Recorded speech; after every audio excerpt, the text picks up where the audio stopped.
All right, let's try it one more time. My review for Resident Evil 2, PowerPoint edition, however you want to say it.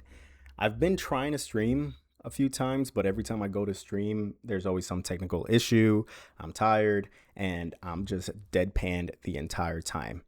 Having a straight face for like an hour or two is how I enjoy video games. Doesn't really make for good content. So I'm going to go ahead and try this out.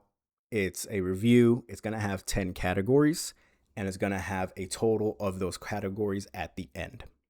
Some of the categories might be repetitive, some of them might not make sense right now, but this is the first video I'm trying in this format. So let's get right into it.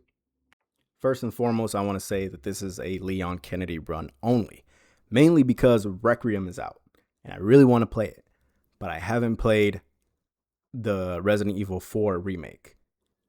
And I do not remember completing Resident Evil 2 as Leon. So if I want to get Leon's full story, I wanted to go back. But the reason why I have such a big video game backlog is because I wanted to make some form of content, but I don't always want to stream. So we're going to try this out. Now, I might have played as Claire the first time when this game initially came out. I do not remember, but for whatever reason, this cutscene feels nostalgic to me. Maybe because I looked up a video game, probably saw Rad Brad playing it. I don't remember, but this little girl is kind of not familiar. I don't remember her wearing this little blue outfit. I do remember her. Oh, that's Claire's jacket, of course. But basically, I'm just saying this is not my first rodeo with Resident Evil. I have tried playing the first one. I think it was free for PlayStation Plus. I played it on the PlayStation. But I did not finish it. I think I went as far as encountering the dogs for the first time, and that's pretty much it. Mainly because of the tank controls. Or because in my head, I'm like, video game is old. I don't know. Which is why I like the remakes that are coming out. Requiem is not really a remake, but I haven't played Resident Evil 4 remake, and Resident Evil 4 is a game that I have like some form of nostalgia for. I remember being, I don't know how young, but I was sitting at a computer. I think it was like one of those pay to play computers, and they had Resident Evil 4. And when I booted up that game and the third person perspective moving and how well it moved, how well it played, blew my mind. And to this day, I love that third person perspective action video game format. So around the time Resident Evil 7, probably a little bit later than Resident Evil 7 came out, I was super heavy into Call of Duty Modern Warfare. So when I saw that Resident Evil went to that first person perspective and it's basically like a shooter, I played it and I loved it. Same goes for Resident Evil Village. Now, here's the first category that I'm going to be reviewing. Here's the first category of the reviews. Yeah, I'm still trying to figure it out. But expectations, category 1, 8 out of 10.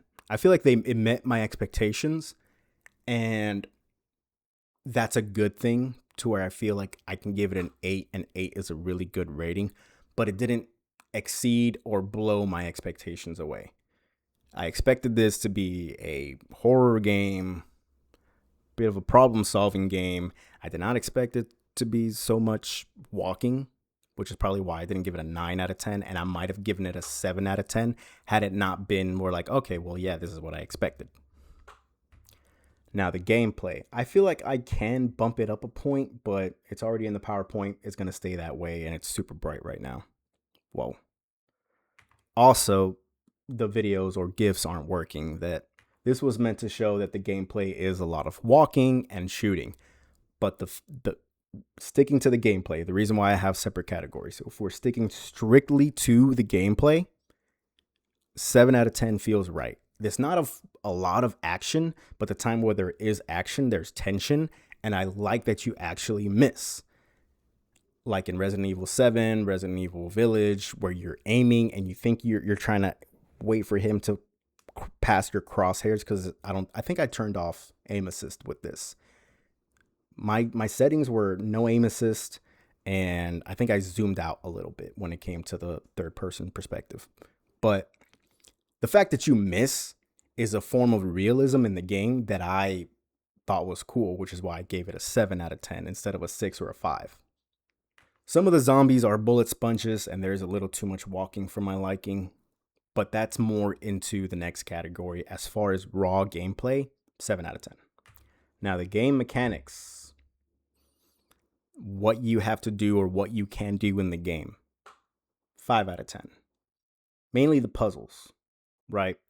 Because they're not really puzzles. They're more like, hey, find this item, and then you solve the puzzle. Other than, I'm trying to think of the puzzles right now.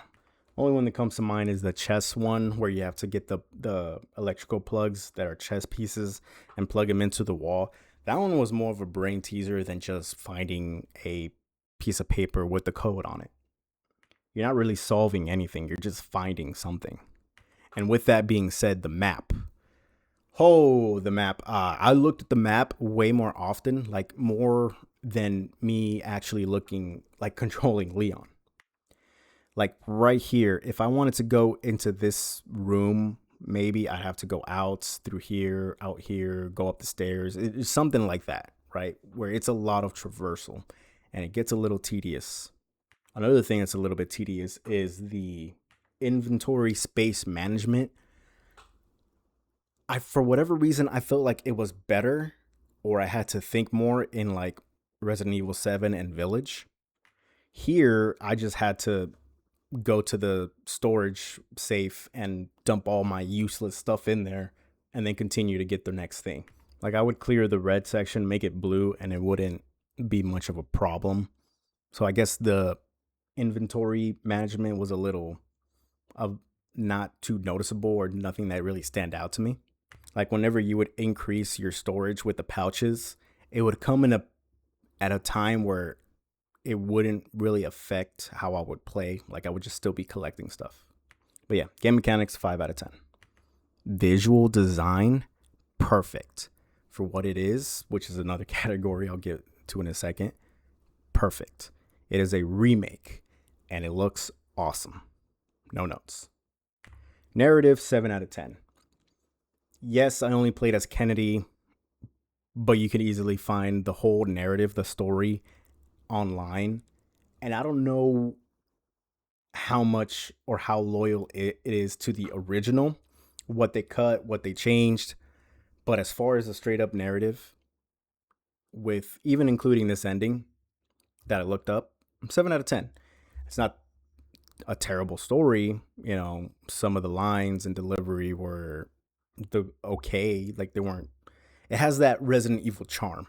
Like I think the RE engine is like a staple at this point. You know what you're getting. 7 out of 10 for Resident Evil 2. Now the story progression is kind of in line with the game mechanics, but a little bit differently because you need to do those things in order to get the story, to get on with the next story beat. Like the only thing I can compare this to is maybe Elden Ring, where all you have to do to progress this story is follow the next kind of like golden objective or main boss. But the game mechanics is going off the beaten path, finding a random boss, defeating him, getting an item, and then you're able to get way stronger. So when it comes to the actual story progression, it'll be easier. The story progression is the fetch quests of finding the pieces and putting them together. Not even putting them together, just finding a paper with the answer on it. And it is a lot of repetitive walking. You are walking back and forth. You are backtracking, which isn't the best, in my opinion. 6 out of 10. Now, the value for your time is basically this game fun. Would I recommend it? Is it worthwhile? And I would say yes, with a 7 out of 10. Only reason I didn't give it higher is because it is a lot of backtracking, and like the second half of the game, you have to play as Claire, and it's all the same thing. And the only reason that I didn't give it lower is because when it comes to the story, when it comes to the gameplay, when it comes to actually solving the puzzles, it is pretty fun. It's kind of rewarding. 7 out of 10 feels fair. There's a bit of a trend with the 7 out of 10. Anyway, rating for what it is. This category is the rating for what it is. I put it in here because it's kind of like that contingency rating that IGN IGN rating. That IGN rating that everybody's dogging right now because of a mouse PI. So what is this game? To me, it's a remake. It's a survival horror, which in turn makes it a puzzle solving game, and a little bit of action thrown in there. But at its core, it's a remake from a game from the 90s. And for what it is, this is what remakes should be. This is what started this whole thing in the video game industry, to where they're remaking a bunch of games that look awesome, like Tomb Raider and Ocarina of Time. Perfect. Good. Great job. 10 out of 10. My personal rating, even though this whole video technically is my personal rating, is a 7 out of 10. And now we're going to get to the weird category, to where this was a part of the nagging part of my brain that I wanted this to be a category, is to leave it to chance. I like this category because there's sort of a fairness, or like a true unbiased part of it when it comes to rolling the dice. And I'm kind of like back and forth, a little bit iffy on where it's a strict one roll and you get whatever you get, or if I should roll twice and get the higher of the two, which dice I should use. But for this category, I just went with the one roll, 2d6, and I got a 7. I rolled again and I got a 3, so I was like, you know what, I'm gonna stick with the 7, because as you'll see in my final rating, 74 out of 100, which is, I don't know if that's the standard or the consensus of what everybody else thought when this game came out.